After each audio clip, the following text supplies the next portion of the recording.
అమూల్య విశ్వ మధ్యలో రాయబారం చేస్తున్న శ్రీవల్లిని బయటకు గెంటేసిన వేదవతి. ఇంతకు ఏం జరిగింది?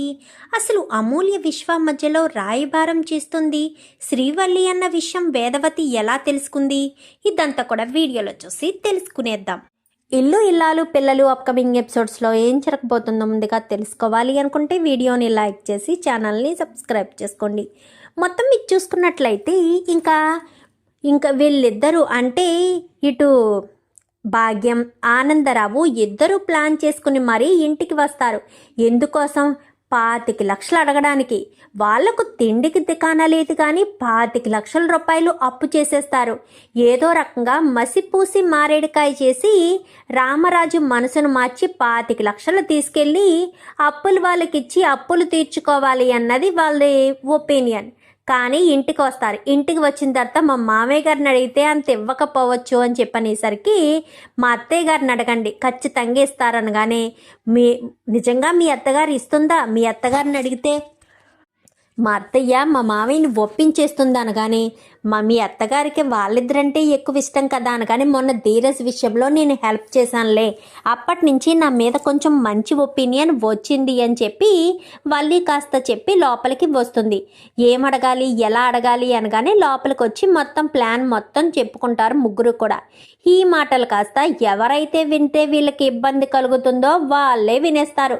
నర్మద వీళ్ళ మాటలు వినేసి ఇంకా వీళ్ళదికి ఇలా కాదు, వీళ్ళకి టిట్ ఫర్ టాట్ చేయాలి, వీళ్ళ చెప్పుతోటే వీళ్ళని కొట్టినట్టు చేయాలి అని చెప్పి అనుకుంటారు. అలా అనుకుంటుంది ఈ నర్మద అనుకునేసరికి వదిన గారు అనుకుంటూ లోపలికి వస్తుంది. ఇద్దరు కూడా వచ్చేసరికి ఏమైంది వదిన, ఏమైంది, ఎందుకు ఏడుస్తున్నారు అని చెప్పాను. కానీ ఏమీ లేదు వదిన, మేము చాలా నష్టపోతున్నాము అని చెప్పాను. కానీ ఇదే విషయంలో అని చెప్పాను. కానీ అది మేము బాగా ఆలోచించి ఒక మంచి బిజినెస్ చేయాలి అనుకుంటున్నాం. మళ్ళీ మాకు పూర్వ వైభవం రావాలి అంటే మంచి బిజినెస్ చేయాలి, దానికోసమే అనుకుంటున్నాం అనగానే అవునా, ఏం బిజినెస్ చేయాలనుకుంటున్నారు అనగానే పచ్చళ్ళ వ్యాపారం చేద్దామనుకుంటున్నాము, దానికి మీ సహాయం కావాలి వదిన అని చెప్పనేసరికి ఈలోపు వీళ్ళిద్దరు వస్తారు. ప్రేమ ఇటు నర్మద ఇద్దరు వస్తారు కానీ సైలెంట్గానే నిలబడతారు. అవునా, సరే వదిన, నా సహాయం మీకు ఎప్పుడు ఉంటుంది. వ్యాపారం స్టార్ట్ చేయగానే 4 కేజీల పచ్చళ్ళు తీసుకుంటాం మేము అని చెప్పనేసరికి ఇంకా వీళ్ళు కాస్త నవ్వుకుంటారు. అది కాదు వదిన, మీరు హెల్ప్ చేయాలి మాకు, మీరే మా చేత పచ్చళ్ళ వ్యాపారం పెట్టించాలి అని చెప్పాను. కానీ అయ్యో వదిన, నేనేమన్నా సెలబ్రిటీనా రిబ్బన్ కట్ చేసి నేను మరీ స్టార్ట్ చేయడానికి? పెద్దవాళ్ళని ఎవరినైనా పిలవండి, మా ఆయన్ని పిలవండి, అంతే తప్ప నేనెందుకులే, కాదు కూడదు అని మొహమాట పెట్టేస్తే నేనే వస్తాను అని చెప్పి ఏదో తన్నో రిబ్బన్ కటింగ్కి పిలిచినట్టుగా ఓ తెగ వయ్యారాలబోతుంది వేదవతి. అయితే కాదు వదిన, 25 లక్షల రూపాయలు కావాలి అని చెప్పనేసరికి పచ్చళ్ళ బిజినెస్కి 25 లక్షలు కావాలా? ఎందుకు వదిన అంతా అని చెప్పాను. కానీ కావాలి వదిన, మేము చాలా ప్లాన్ చేసుకున్నాము అని చెప్పాను. కానీ ఎంత ప్లాన్ చేసుకున్నారు పిన్ని గారు? ఎంత ప్లాన్ చేసుకుంటే మాత్రం పచ్చళ్ళ వ్యాపారానికి 25 లక్షల రూపాయలు అవుతాయా అని చెప్పేసరికి అవుతాయి, మీకు తెలీదు, పెద్ద భారీ ఎత్తున ప్లాన్ చేసాం మేము, ఏ బిజినెస్ చేసినా భారీ ఎత్తునే చేస్తామనగానే అవునవును, భారీ ఎత్తున చేసి పాతాళానికి పడిపోతారు, అది మీకు కామనే కదా అని చెప్పనేసరికి ఇప్పుడు ఏం చేయాలి నేను అనగానే ఏముంది, అన్నయ్య గారి దగ్గరికి వెళ్ళి మీరు 25 లక్షలు ఇమ్మని అడగాలి అని చెప్పాను. కానీ ఏంటొద్దునా, నేను 25 లక్షలు ఇమ్మని అన్నయ్యని అడగాల? అచ్చు బాబోయ్, ఇంకేమైనా ఉందా? మీ అన్నయ్య గారు 25 లక్షలు నాకు ఇస్తారని ఆ మాట అంటున్నారా అనగానే అదేంటి వదిన అలా మాట్లాడతారు, మీరు అడిగితే అన్నయ్య గారు 25 లక్షలు ఇవ్వరా అని చెప్పనేసరికి అయ్యో అలా ఎలా ఇస్తారు, ఇవ్వరు, ఆయన 25 లక్షలు ఇవ్వడం కష్టం అని చెప్పాను. కానీ అదేంటొదిన, మీ మీద ఎన్నో ఆశలతో మేము ఇక్కడికి వచ్చాము, ఇప్పుడు మీరు 25 లక్షలు లేవంటే మా పరిస్థితి ఏమైపోవాలి, మేమేమైపోవాలి అని చెప్పనేసరికి ఏంటొదిన మా మీద ఆశలు పెంచుకోవడం, మీరు వేరే చోట ఎక్కడైనా ట్రై చేయండి, అంతే తప్ప మీ అన్నయ్య గారు అయితే 25 లక్షల రూపాయలు ఇవ్వరు. అయినా ఎందుకు ఇస్తారు అత్తయ్య, పెట్టుబడులు పెట్టాలి కదా, 25 లక్షలు ఎక్కడి నుంచి వస్తాయి మామయ్య గారికి మాత్రం అని చెప్పనేసరికి నువ్వు బాగున్నావు నర్మదా, మా పుట్టింటి వాళ్ళ కోసం మామయ్య గారు ఎంతైనా ఇస్తారు అని చెప్పనేసరికి ఎందుకు వల్లి అక్క అడిగి లేదనిపించుకుంటావు, అలా అడగడం వల్ల తప్పే కదా, అయినా అడిగి వద్దు లేదు అని ఎందుకు అనిపించుకోవాలి, నువ్వు నీ అదుపాజ్ఞల్లో నువ్వు ఉంటే ఎలాంటివి అడ్డు ఉండదు కదా అని చెప్పనేసరికి, అది కాదు ఇప్పుడు ఏదో రకంగా అడగాలి అని చెప్పాను కానీ, సర్లే ఈ విషయం తర్వాత మాట్లాడుకుందాం, అయినా మీ మామయ్య గారు ఇంట్లో లేరు కదా, మిల్లు పని మీద బయటికి వెళ్ళారు, రావడానికి నైట్ అవుతుంది అని చెప్పాను కానీ, అవునా అయితే మామయ్య గారు రావడానికి నైట్ అవుతుందన్నమాట, ఈలోపు ఏదో రకంగా ప్లాన్ చేసి అమూల్యను తీసుకువెళ్ళిపోవచ్చు, బయటికి తీసుకెళ్తే ఎలాంటి గొడవ ఉండదు, ఇక్కడ వర్కౌట్ కాకపోయినా అమూల్య దగ్గరైనా వర్కౌట్ అవ్వాలి అని చెప్పి మీరు వెళ్ళండి అని చెప్పాను కానీ, సరే అని ఇంకా చేస్తూ ఉండగానే లోపలికి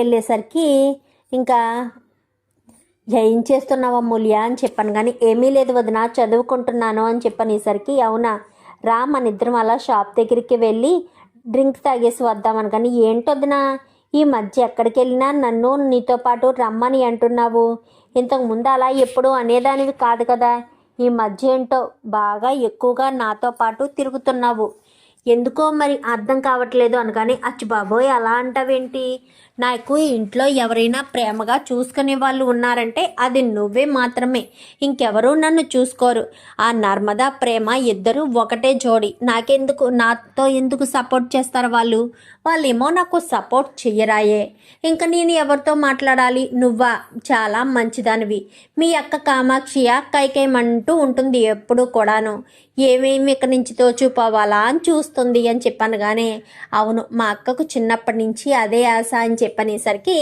సరే పదవొందునా అని చెప్పి ఇద్దరు కూడా వెళ్తారు, వెళ్ళేసరికి ఈలోపు ఇది వెళ్ళి ఫోన్ ఏదో వచ్చిందని ఇప్పుడే ఫోన్ మాట్లాడి వస్తానని పక్కకి వెళ్ళేసరికి మళ్ళీ వెళ్తాడు విశ్వగాడు మళ్ళీ వెళ్ళేసరికి మళ్ళీ ఐ లవ్ యూ చెప్తాడు, ఐ లవ్ యూ చెప్పేసరికి నీకు ఒక్కసారి చెప్తే అర్థం కాదా అని చెప్పి తిడుతుంది, తిట్టడంతో నేను మా నాన్నకు చెప్తాను అని చెప్తుంది, చెప్పకు నాకు నువ్వంటే చాలా ఇష్టం అని చెప్పి ఇంకా చేయి పట్టుకోబోయేసరికి ఏడ్చుకుంటూ అమూల్య కాస్త ఇంటికి వచ్చేస్తుంది, ఇంకా ఇది ఫోన్ మాట్లాడుకునే హడావుల్లోనే ఉండిపోతుంది తప్ప వీళ్ళిద్దరి విషయం పట్టించుకోకపోతే ఫోన్ మాట్లాడుకుని వచ్చేసరికి లైన్లో పెట్టేశాడు అనుకుని ఆతృతగా వచ్చేసేసరికి ఏది ఎక్కడుంది అనగాని ఏడ్చుకుంటూ ఇంటికి వెళ్ళిపోయింది అని చెప్పనేసరికి, ఏడ్చుకుంటూ ఇంటికి వెళ్ళిపోయిందా మళ్ళీ ఏం చెప్పావు అనగానే, ఏముంది ఐ లవ్ యూ అని చెప్పాను అని చెప్పి అంటాడు, నీకేమన్నా పిచ్చా ఏంటి, ఎందుకు పదే పదే తనతో ఐ లవ్ యూ చెప్తావు, తనను ముందు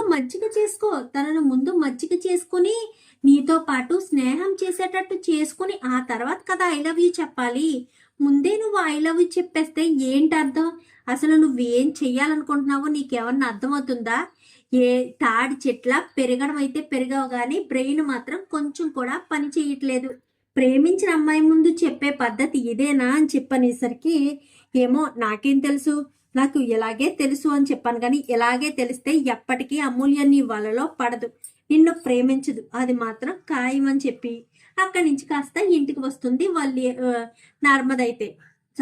అయితే ఇంకా ఇంటికి వచ్చేసిన అమూల్య కాస్త ఏడ్చుకుంటూ గదిలోకి వెళ్ళిపోయేసరికి మధ్యాహ్నం అయ్యేతాడికి ఎవరు ఉండరు కదా, ఎవరి హడావుల్లో వాళ్ళు వెళ్ళిపోతారు కదా పనుల్లోకి, ఇంక ఈవిడ గారు కూడా పుట్టింటికి వెళ్తుంది వాళ్ళ అమ్మకి చెప్పడం కోసమని, పుట్టింటికి వెళ్ళేసరికి ఇంట్లో ఉండేది ఎవరు, అమూల్య ఇటు వేదవతి వీళ్ళిద్దరు మాత్రమే ఇంట్లో ఉంటారు, ఇంట్లో ఉండేసరికి అమ్మ అమూల్య రా భోజనం చేద్దామనేసరికి అమూల్య గదిలో కూర్చుని ఏడుస్తూ ఉంటుంది, కళ్ళు ఎర్ర పడిపోయేంతలా ఏడుస్తూ ఉండేసరికి అప్పటి వరకు బుజ్జమ్మ చూసుకోదు, ఇంట్లో టీవీ చూసుకుంటూనో వంట చేసుకుంటూనో కూర్చుంటుంది తప్ప అప్పటి వరకు చూసుకోకుండానే ఉండేసరికి ఏడుస్తూ ఉండేసరికి అమ్మో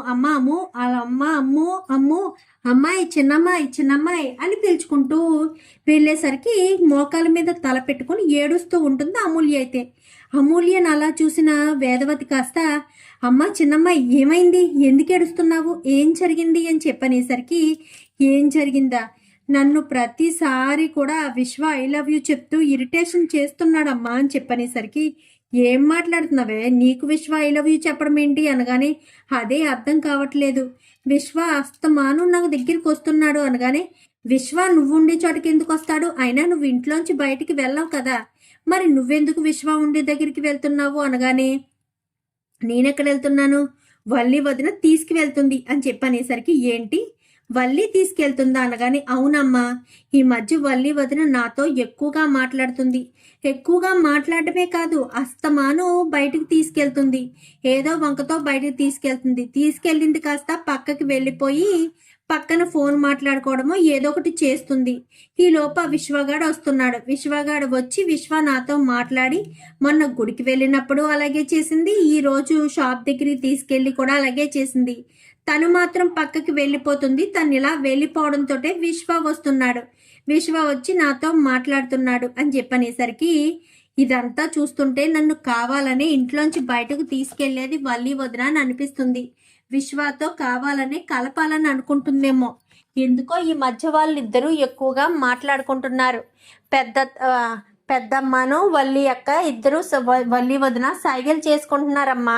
నీకెన్నోసార్లు చెప్పాలనుకున్నాను, కానీ చెప్పడానికి కుదరలేదు అని చెప్పనేసరికి, ఏం మాట్లాడుతున్నావు అని చెప్పాను. కానీ అవును అని చెప్పనేసరికి ఇంకా ఈ లోపు బయటకు వస్తుంది. బయటకు వచ్చేసరికి ఇంట్లో ఎవరూ లేరు అనే ధైర్యంతో బయట భద్రావతి నిలబడి ఉంటుంది. నిలబడేసరికి, ఏంటి అసలు సపోర్ట్ చేయట్లేదంట, అమూల్యకి ఇటు విశ్వాకి సంబంధం కుదిరేటట్టు చేయమని చెప్పాను కదా, వీళ్ళిద్దరూ మాట్లాడుకునేటట్టు చేయమని చెప్పాను కదా, వీళ్ళిద్దరికీ ప్రేమ రాయబారం చేయమని చెప్పాను కదా, అయినా నువ్వు పట్టించుకోవా ఏంటి, పట్టించుకోమనే కదా చెప్తున్నాను అని చెప్పనేసరికి, ఆ మాటలు కాస్త వేదవతి వింటుంది. వేదవతి విన్నది కాస్త ఏం మాట్లాడకుండా లోపలికి వెళ్ళిపోతుంది.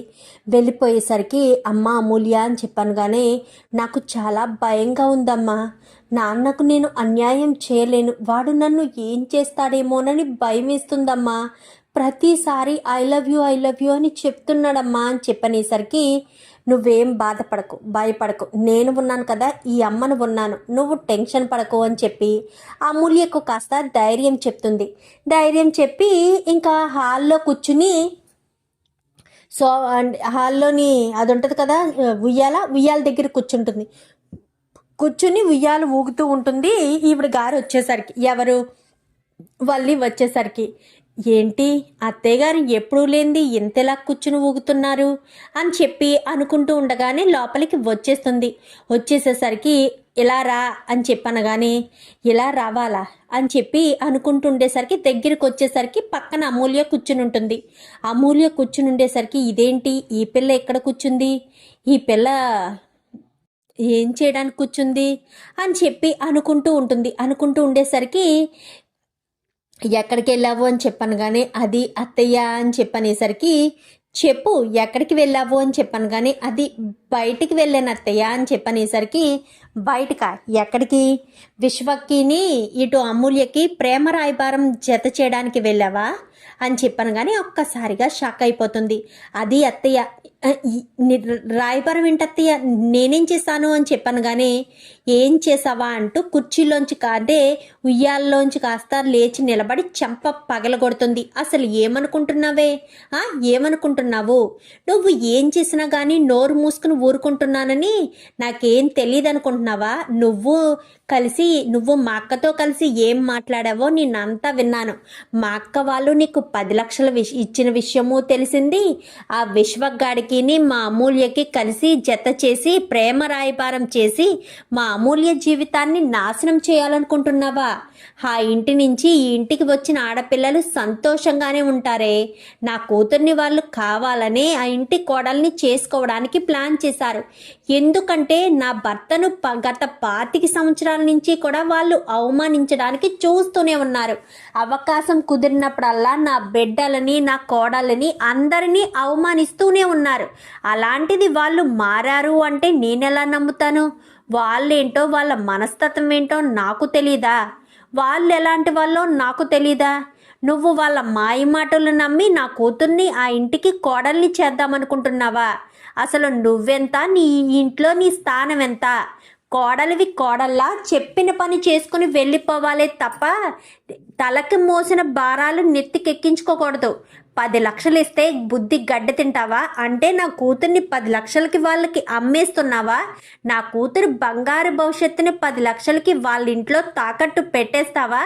ఈ విషయం కనుక నా భర్తకు తెలిసిందే అనుకో, నిలువున చీరేస్తారు అని చెప్పనేసరికి, ఏ విషయం బుజ్జమ్మ అని చెప్పి ఈ లోపు వస్తాడు.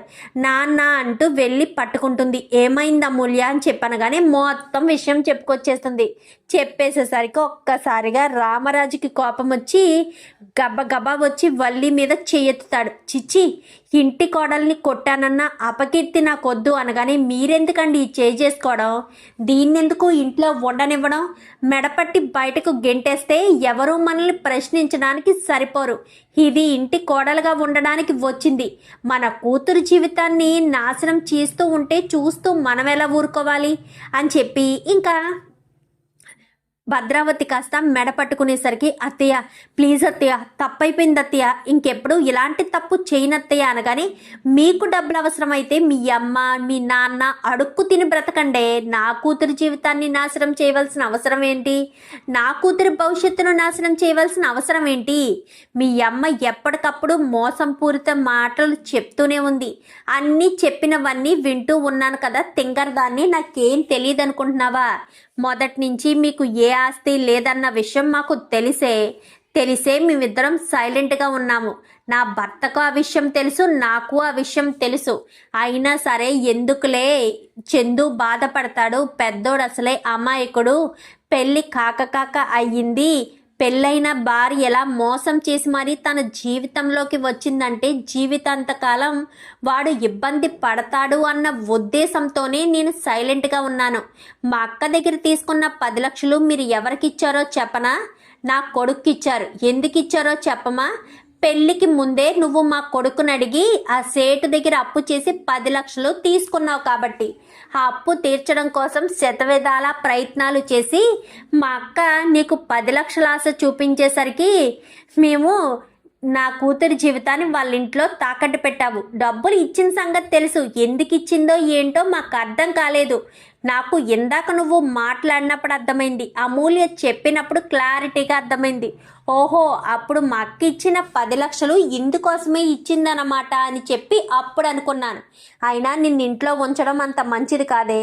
నువ్వు ఇంట్లో ఉండడానికి వీలేదు. ఎట్టి పరిస్థితిలో నిన్ను ఇంట్లో ఉండనివ్వను. అన్నీ తెలిసినా నోరు మూసుకుని ఊరుకున్నామే. నా బిడ్డలు సంతోషంగా ఉండాలని ప్రతి క్షణం నా భర్త నేను నా బిడ్డల కోసమే పాటు పడుతూ ఉంటాం కాబట్టి, అలాంటిది మమ్మల్ని మోసం చేసి ఎంత దారుణంగా ఈ రకంగా చేద్దామని అనుకున్నావా? అందుకే ఎట్టి పరిస్థితుల్లోనూ నిన్ను ఇంట్లో ఉండనివ్వనే, మెడపట్టి బయటకు గెంటేస్తాననేసరికి లోప అందరూ వస్తారు. అందరికీ విషయం అర్థమైపోతుంది. అందరూ కూడా ఇంకా వల్లీనే తిడతారు. ఇంకా చందు వస్తాడు. చందు వచ్చేసరికి, ఇన్ని రోజులు నాకు తెలియకుండా ఎంత మోసం చేసావే, నా చెల్లెలి జీవితాన్ని నాశనం చేస్తూ ఉంటే చూస్తూ ఊరుకుంటాననుకున్నావా? నా చెల్లెలంటే నాకు ప్రాణం. మా ఇంట్లో ఉన్న ఒక్కగానొక్క ఆడపిల్ల. మా అక్కకు పెళ్ళైపోయి ఇంట్లోంచి వెళ్ళిపోయినా నా చెల్లెలు మాత్రమే ఇంట్లో మహాలక్ష్మిలా ఉంది. అలాంటిది నా చెల్లెల జీవితాన్ని ఎదిరింటి వాళ్ళ ఇంట్లో తాకట్టు పెట్టాలనుకుంటున్నావా? వాళ్ళు ఎలాంటి వాళ్ళో నీకు తెలుసు. నా పెళ్ళికే నన్ను కిడ్నాప్ చేసిన వాళ్ళు నా చెల్లెలి జీవితాన్ని బాగా చూసుకుంటారని, 2 కుటుంబాలు ఒకటి చేయడానికి ఇదంతా చేస్తున్నారని నీవు అసలు ఎలా అనుకున్నావు? నీకు డబ్బు అవసరం కాబట్టి నీ డబ్బు కోసం బుద్ధి గడ్డి తిని నా చెల్లెలి జీవితాన్ని నాశనం చేయాలని చూస్తావా? ఇలాంటి దాన్ని క్షమించి వదిలిపెట్టకూడదమ్మా. మెడపట్టి ఇంట్లోంచి బయటకు గెంటేసాయి. ఒక్క క్షణం కూడా ఇంట్లో ఉండడానికి వీల్లేదు అంటూ ఇంట్లో వాళ్ళంతా కూడా ఒకటే చెప్తారు. ఎందుకంటే అక్కడ క్షమించేయడానికి వీళ్ళు మోసం చేసి పెళ్లి చేసుకున్నారు సరే, దాన్ని పోనీ టాలరేట్ చేసినా కానీ ఇక్కడ ఒక ఆడపిల్ల జీవితాన్ని నాశనం చేయడానికి తల్లి కూతుర్లిద్దరూ కంకణం కట్టుకున్నారు. అది రామరాజు చిన్న కూతురి విషయంలో. మరి రామరాజు ఎందుకు చూస్తూ ఊరుకోవాలి? ఇంట్లో వాళ్ళు ఎందుకు చూస్తూ ఊరుకోవాలి? బుజ్జమ్మ తన కూతురు జీవితం నాశనం అయిపోతూ ఉంటే ఎందుకు చూస్తూ ఊరుకుంటుంది? సో అందుకోసమని గట్టిగానే పట్టుకుంటారు వల్లిని. క్షమించండి క్షమించండి అని ఎంతలా బ్రతిమాలుతున్నా కానీ అస్సలు వల్లి ఎంత క్షమాపణ అడిగినా కానీ ఎవ్వరు కూడా అస్సలు పట్టించుకోరు. వల్లి విషయంలో మాత్రం ఎలాంటి అంటే ఏ రకంగానూ క్షమించాలి అని మాత్రం అస్సలు అనుకోరు. ఎందుకంటే వాళ్ళు ఏం చేయాలి అనుకుంటున్నారో క్లియర్గా తెలుస్తుంది కాబట్టి. సో అందుకని ఏ విషయమైనా సరే క్లియర్గా ఉందని, ఎలాగా ఏం చేసే పరిస్థితి లేదని, ఇంకా ఏం మాట్లాడకుండా అందరూ సైలెంట్గానే ఉంటారు. సైలెంట్గానే ఉండేసరికి ఇంకా ఏమీ మాట్లాడకుండా అలా ఉండిపోయేసరికి ఇంకా ఇక్కడే నుంచున్నావేంటే పద బయటికి అని చెప్పి ఇంట్లోంచి మెడపట్టి బయటికి గెంటేసేసరికి అది కాదత్తయ్య అని చెప్పాను, కానీ నా ఇంటి ముందు ఉన్నావంటే మాత్రం అస్సలు ఊరుకోను. ఇంట్లోంచి బయటకు గెంటేయడమే నీ పని, ఇంట్లో ఉండడానికి వీల్లేదు అంటూ ఇంకా ఎంతగానో చెప్తుంది. చెప్పేసేసరికి ఇంకా అక్కడి నుంచి ఏడ్చుకుంటూ బయటికి వెళ్ళిపోయేసరికి క్షమించరా అని చెప్పాను, కానీ నువ్వు నన్ను క్షమాపణ అడగడం ఏంటమ్మా? నా చెల్లెలి జీవితం నాశనం చేస్తూ ఉంటే నేను చూస్తూ ఊరుకుంటానా ఏంటి? నా చెల్లెలి గురించి నేను ఆలోచించనా అంటూ ఇంకా మిగిలిన వాళ్ళు వల్లి గురించి చందు వీళ్ళంతా కూడా మాట్లాడేసరికి ఇంకా ఏం మాట్లాడకుండా సైలెంట్గానే అందరూ ఎవరి గదుల్లోకి వాళ్ళు వెళ్ళిపోయేసరికి ఇంకా చందు అయితే చాలా బాధపడతాడు. బాధపడకు చందు అని చెప్పాను, కానీ నేనేం బాధపడట్లేదు. నా చెల్లెలి జీవితాన్ని నాశనం చేసేది నా భార్యనా? ఇంట్లో ఇంతమంది ఇంత ప్రేమ చూపిస్తున్నారు, డబ్బు కోసం గడ్డి తిని ఒక ఆడపిల్ల జీవితాన్ని నాశనం చేయాలా? తను ఒక ఆడపిల్లే కదా, తన జీవితం బాగుండాలని అబద్ధాలు చెప్పి మోసాలు చేసి ఇంటి కోడలుగా సెటిల్ అయింది. మరి అలాంటి తప్పుడు ఇప్పుడు తను ఇలా ఒక ఆడపిల్ల జీవితాన్ని నాశనం చేయాలని ఎందుకు అనుకోవాలి? ఎందుకు ఈ రకంగా చెయ్యాలి అని చెప్పి ఎంతగానో బాధపడుతూ ఉంటాడు చందు అయితే. ఇంకా అంతలా బాధపడేసరికి ఇంకా ఏం మాట్లాడకుండా ఇంకా వల్లి కాస్త ఏడ్చుకుంటూ వెళ్ళిపోయేసరికి ఇంకా చందు వీళ్ళంతా కూడా ఇంట్లో ఉండి బాధపడతారు. వీలైనంత తొందరగా అమూల్యకు ఏదో ఒక సంబంధం చూసి పెళ్లి చేసేస్తే మంచిదేమోనండి. లేదంటే విశ్వ ఏదో రకంగా ప్లాన్ చేసి మన అమ్మాయిని పెళ్లి చేసుకోవడానికి ఎత్తికెళ్ళిపోయి బలవంతంగా తాళి కట్టినా కట్టేస్తాడు. ఎందుకంటే మన కుటుంబం మీద కక్ష తీర్చుకోవడానికి అమూల్యను టార్గెట్ చేశారు ఆ విశ్వ మా అక్క కలిసి. ఏదో రకంగా అలాగే బుజ్జమ్మ ఏదో ఒక సంబంధం చూసి వీలైనంత తొందరగానే పెళ్ళి చేసేద్దాము అని చెప్పాను, కానీ నువ్వేమంటావమ్మా చిన్నమ్మాయి అని చెప్పాను, కానీ మీ ఇష్టం నాన్న, నా భవిష్యత్తు ఎలా ఉండాలని మీరు కోరుకుంటారో అలాగే ఉన్నవ్వండి. నేను మీ మాటకు ఎప్పుడూ ఎదురు సమాధానం చెప్పలేదు. మీరు నా విషయంలో తీసుకున్న ఏ నిర్ణయానికి నేను అడ్డు చెప్పలేదు. మీ ఇష్టం, మీకు నచ్చినట్టే చెయ్యండి అని చెప్పి ఇంకా తను కాస్త చెప్పేసేసరికి ఇంకా ఆలస్యం చేయకండి మామయ్య, ఎవరొకరిని చూసి మంచి పెళ్లి కొడుకుని చూసి 1-2 సార్లు ఎంక్వైరీ చెయ్యండి మామయ్య. వల్లి అక్క విషయంలో జరిగిన మోసం మళ్ళీ మనం మోసపోకూడదు. ఎంక్వైరీ చేసి 1 అడుగు ఆలస్యమైన పెళ్లికి ఏర్పాట్లు చెయ్యండి అని చెప్పనేసరికి అలాగేనమ్మా నర్మదా అని చెప్పి అంటారు. నీకు తెలిసిన వాళ్ళు ఎవరైనా ఉంటే చూడు అనగానే అలాగే మామయ్య అని చెప్పి నర్మద కూడా చెప్పేసరికి మొత్తానికైతే వల్లిని ఇంట్లోంచి బయటకు గెంటేయడంతో పాటు అమూల్యకి సంబంధం చూసి పెళ్లి చేయాలని కూడా ప్లాన్ చేస్తారు. మరి భద్రావతి ఇటు విశ్వకు ఊరుకుంటారా? బలవంతంగా ఎత్తుపోయినా పెళ్లి చేసుకోవాలి అనుకుంటారు కదా. ఎందుకంటే రామరాజు మీద కక్ష తీర్చుకోవడం కోసం ఉన్న ఒకే ఒక్క ఆయుధం ఎవరు? అమూల్య మాత్రమే. అంతా అమూల్యను. మరి అమూల్య జోలికొస్తే అన్నాతమ్ములు ఎందుకు వదిలిపెడతారు? మరి వీళ్ళిద్దరి మధ్యలో మళ్ళీ ఏం గొడవ రాజుకోబోతుందో. ఇలా గొడవ రాజుకుంటూ పోతే ఇంకా ఈ 2 కుటుంబాలు ఎప్పటికి కలుస్తాయి? భద్రావతి వాళ్ళు తన చెల్లెల్ని దగ్గరికి ఎప్పుడు తీసుకుంటారు? ప్రేమ పుట్టింటికి ఎప్పుడు వెళ్తుంది?